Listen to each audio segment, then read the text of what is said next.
I have a question about collaboration, because how do you, with all these different people that you work with and have worked with throughout the years, how do you manage, like you said, making them happy and making them comfortable, but also executing your artistic vision? That's tricky. You know, our September cover had a very strong opinion as to what she wanted to look like. I don't know if you remember, but you know, so I think it's I am one of those editors. I know that there are certain editors like, this is what I want the cover to look like, flower background. I really think it's a conversation between myself and the photographer. I love to hear what the photographer and the stylist are thinking, what they have in mind. And then obviously bringing in the celebrities. There's some celebrities that come and they're like, what do I do? Canvas, you know? right. And I'm your canvas. And there's others that are like, this is what I want to do.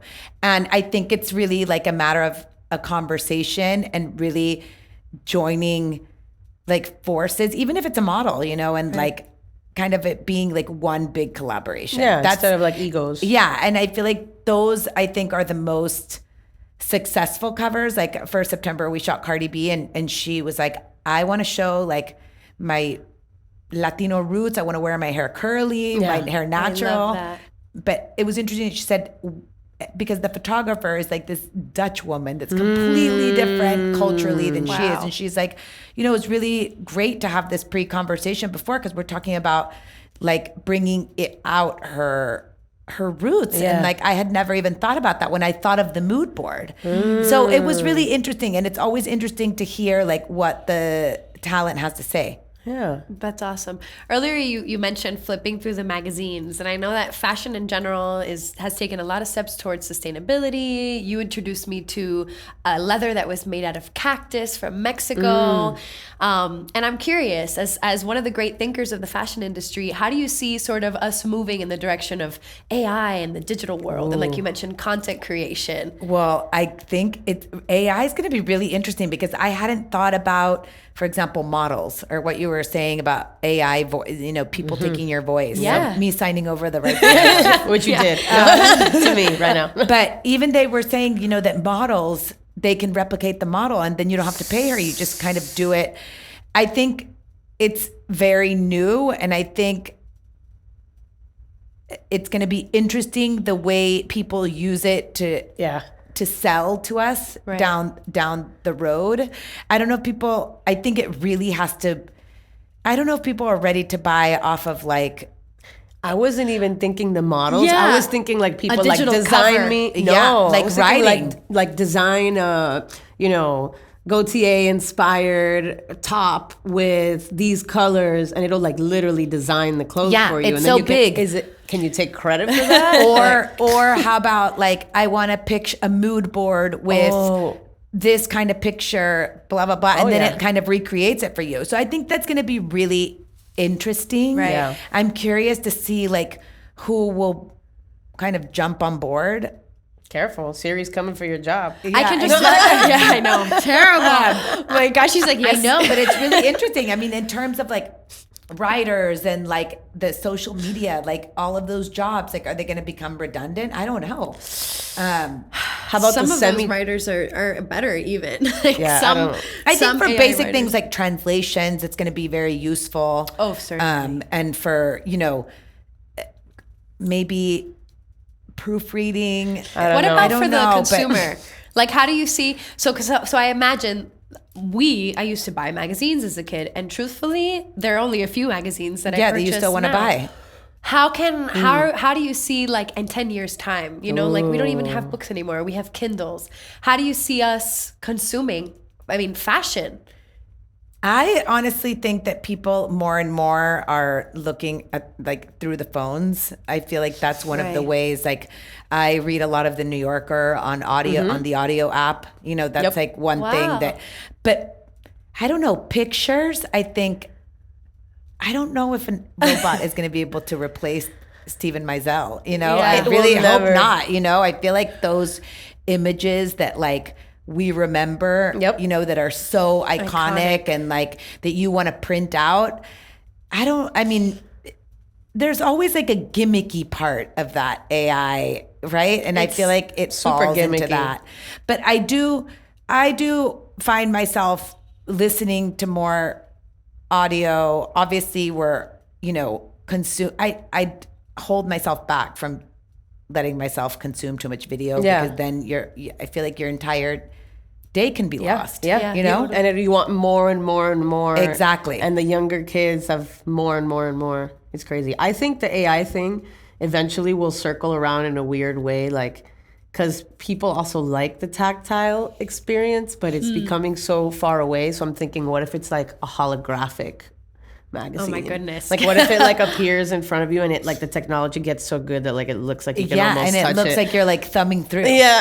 I feel like it's interesting because even though like you buy less and less print, I find like my 7-year-old daughters are still like fascinated with paper. Yep. It's like a thing. Look at It's like a thing. Like More of almost like a coffee table book, like a thing of like what's on your table. No? Yeah. Yeah. I think also we just have to, well, let me not go there because I think I'm not a parent, so I can't speak on it. But we also have to like limit as adults our exposure and the people around us exposure, because it really can get tough. And then you get caught in you're sitting at a dinner table and everybody's on their phone. It affects your mood. You see something and it can like set you off. Totally. I also think as some people who work as creatives, when you consume a lot of the same things, you're like destined to produce something similar. So I almost try to like stay away from too much because I feel like it'll leak. Exactly. My raw, you need to like break it up. Yeah. Have some kind of distance.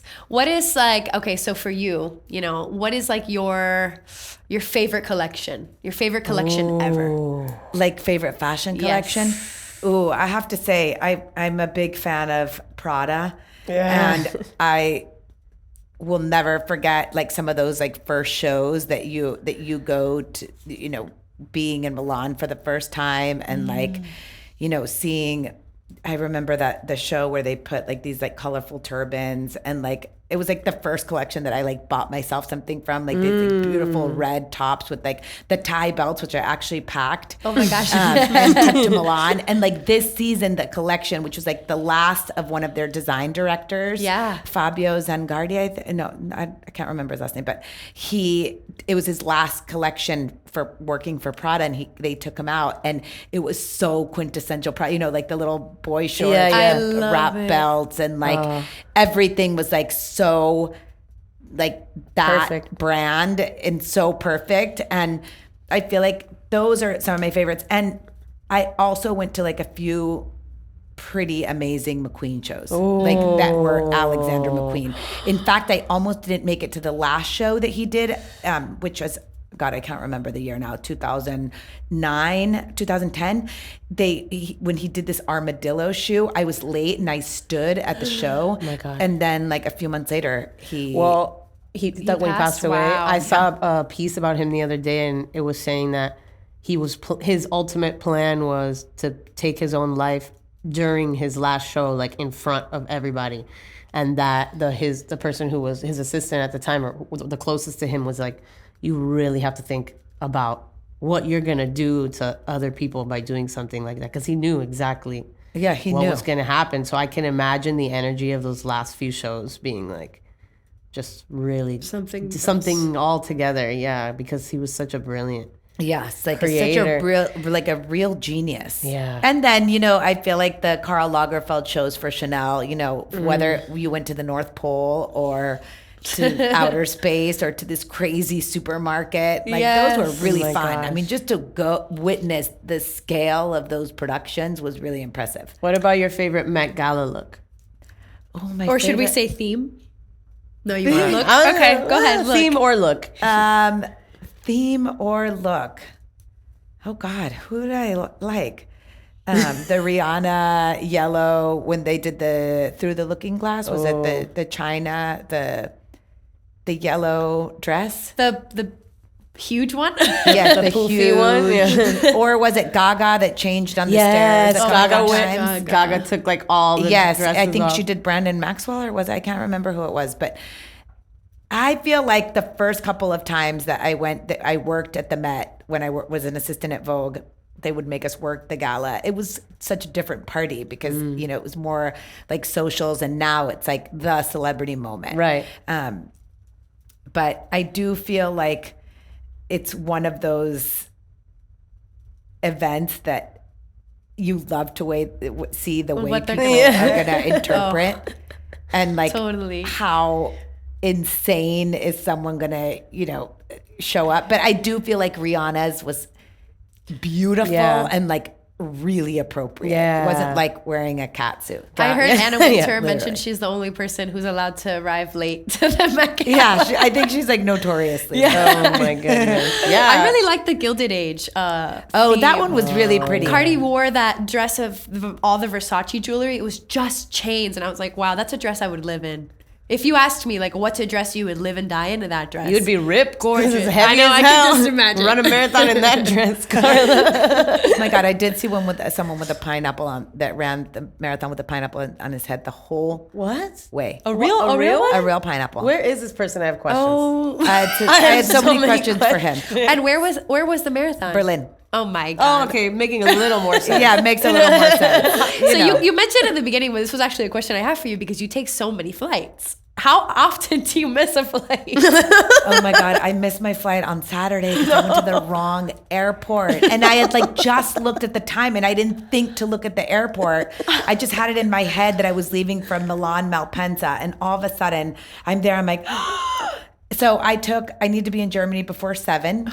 And I ended up flying to Frankfurt and taking the train. And I arrived for my badge at like 6:15. Oh, Wow. It was a low point. No, It was a low point. You made it. That's a high point. 6:15. That's amazing. Yeah. I would have been like 6:15. I'm quick at resolving things. Okay, I've been wondering. so many questions. I know, we could be here forever, but I've been wondering this because, I love your online presence. And I know for a while you were actually a bit of an influencer, right? Still are. Well, Still are. I think I you mean, are. You are to me. But it seems like you really appreciate and love good food and like beautiful moments and culinary moments. You post beautiful pictures about food. So I'm wondering how much, if any, that influences your fashion, like the fashion world. How do you? You know what? I feel like exactly like when I worked at the New York Times, after I worked at Vogue, like in 2006, I became the fashion market director, and it was T magazine, and it was about lifestyle, and it was food. And I remember talking to Stefano, who was my boss at the time, who was interested in food, design, art, and fashion and beauty. Those were like the 5 pillars. And so we would do these like food shoots, and we would always integrate some element of style. Because he would always say like the where you eat says a lot about you, the way you dress. It's like we all care about like how to set a table, or what your eggs look like. It's so like basic. And I feel like with Mexico, for example, I grew up going to Mexico and being just fascinated by like the different plates and like these traditions. And I do feel like we did actually a cover that we didn't print. We did a digital cover in 2019 of this woman, Abigail Mendoza, who was a big traditional kind of Oaxacan chef with like ancient techniques. Ooh. We did her and her sisters on the cover, and that had that also kind of like broke the internet. And she does like traditional Zapotec food. And so I feel like everything is related, right? Yeah. Like, the restaurants that we go to, what we wear to those restaurants, like what I feel like everything's so interconnected now.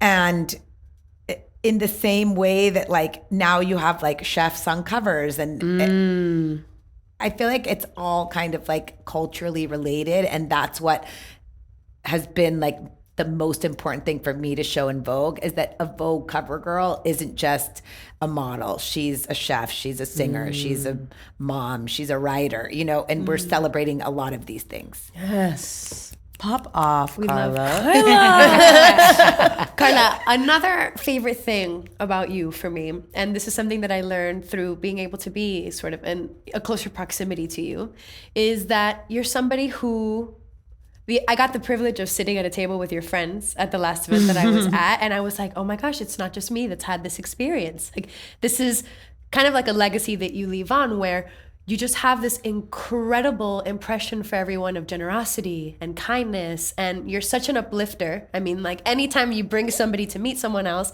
you just have wonderful things to say. What does somebody like you have to offer maybe an aspiring fashion journalist, somebody who is just breaking out, you know?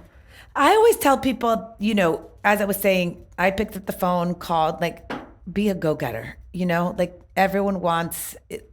If you want a job, write that person. There's Instagram, there's Twitter, there's Facebook, there's LinkedIn. There's so many things. Go up to that person, see what opportunities they have. I always tell people to like send a message on DM. Don't write a dissertation. No one's gonna read it. Just say you're talking like, to me. Yeah, literally. Like, do you send like a huge? No, I would never do that. And me. Dear so-and-so, what's the best way to send you my resume? You know, I feel like that, I think, is really important. And I think learn how to write if you're a young journalist. I feel like when I started working in fashion, I was a market editor, and I feel like I maybe didn't hone my writing skills as well as I should have. I think now people are they hacen un poquito de todo. So, you know, it's like, there's leaner time, it's leaner staff.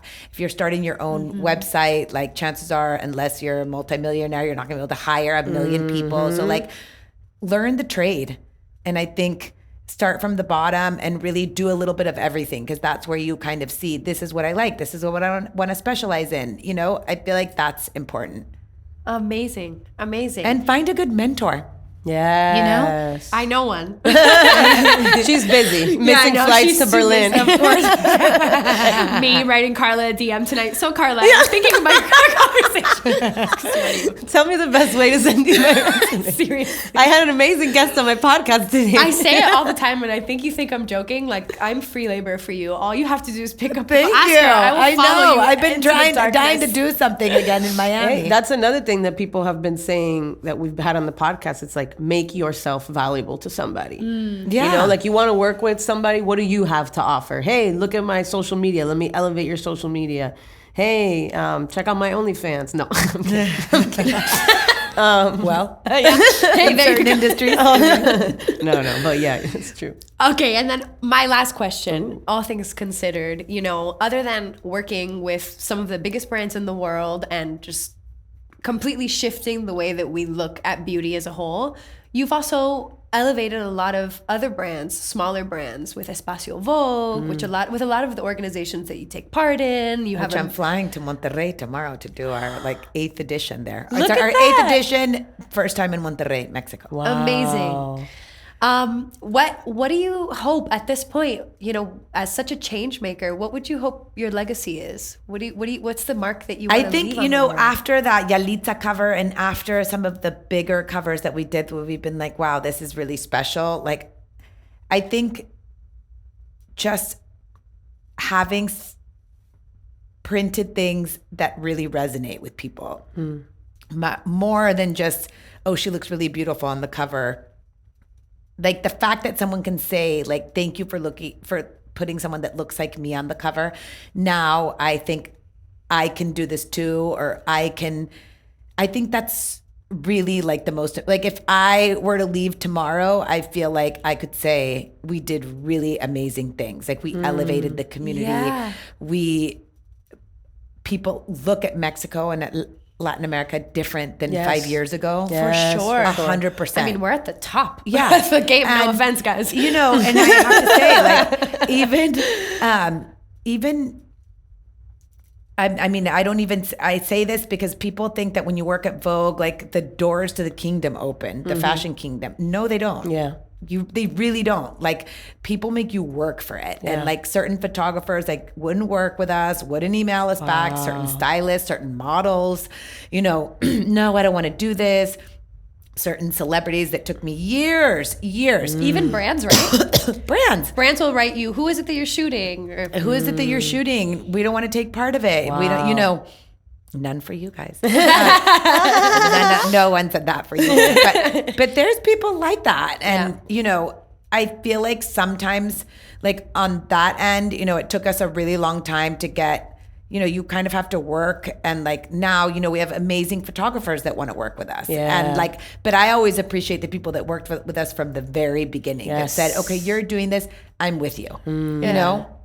There's people that take longer, but you know, there's people that like to see who's going to the party before they say yes. That's true. true. Right? That's really true. And that's kind of their decision, but Yeah. I feel like I'm not that kind of a No. person. I feel No. like if That's not your reputation either. good. That's Yes. that's also important. You know, I don't want to be that jump on the bandwagon type of person. And yeah, a lot You're of the bands, a lot of the people, like just in March, you know, I saw Carol G at the Loewe show, and she was and I put a picture up of her with her, and people were really mean about why is she at Loewe.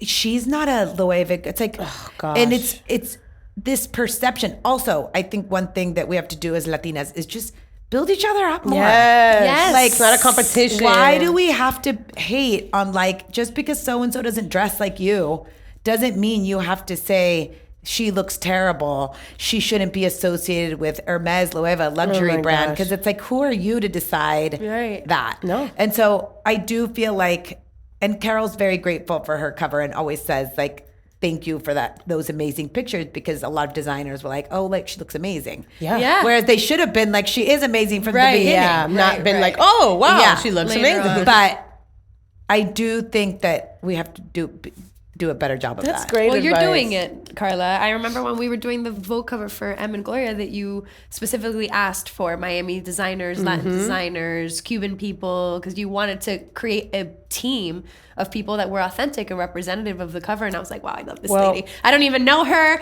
I love her. After our conversation today at the begining, I remember we said, what is a Vogue girl? I have a perfect suggestion for the next cover. I think it should be you. Yes. I think you should put your epic ass on the cover, and I would love to walk by and pick one of those up and read Thank about you. this amazing Yeah. story that you shared. So thank you for being here. Launching.